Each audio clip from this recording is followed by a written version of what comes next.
Tell me something about yourself and your company. Well, to tell you about me, I have to tell you about my company. My company's called Rapid Realty, and I'm the founder and CEO. And we grew our company from one location to 64 locations over the past 3 years. So we went from 150 people to now 1,100 people, and we're in all the 5 boroughs of New York City. And now we're in California, Boston, Philadelphia, New Jersey, and we're just national. So it's exciting times for us. In fact, about 4 months ago, we had a recent story that went viral. 59 people of the 1,100 people that work for my company got the logo tattooed on themselves, and it went internationally viral all over the newspapers, all over the news. So that's the kind of branding and loyalty that we have within our organization.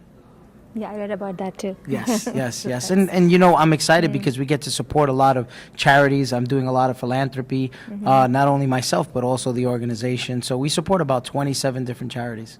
Okay, okay, thank you. What are some of the challenges you faced in becoming successful? Well, I think in any company that you grow, you kind of outgrow your initial staff. You want to make sure that you retain the best talent.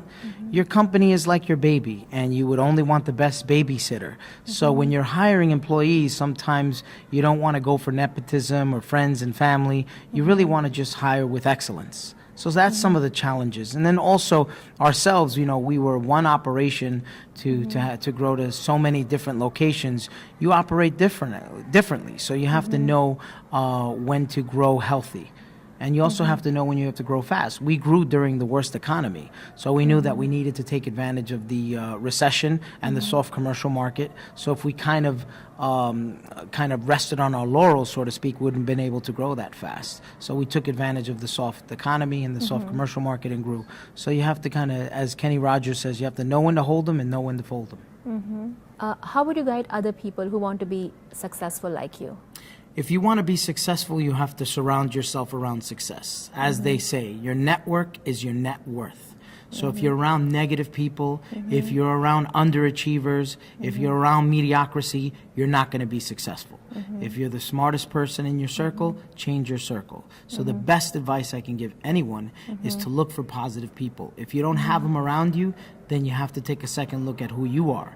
You may be radioactive to positive people because like attracts like. So if you're a successful person, you're going to attract other successful individuals, and people are going to want to help you because people like an underdog and people like winners.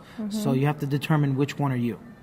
Okay, okay. Thank you very much. Of course. Yeah. Well, I think this is a fantastic award event. I think that entrepreneurs getting recognition, you know, sometimes the CEO is a thankless job. So events like this actually make it worth it all to get involved because you don't actually succeed until many, many years. As they say, for example, I've been in business 17 years, so it took me 17 years to be an overnight success. So getting recognized is a very important thing.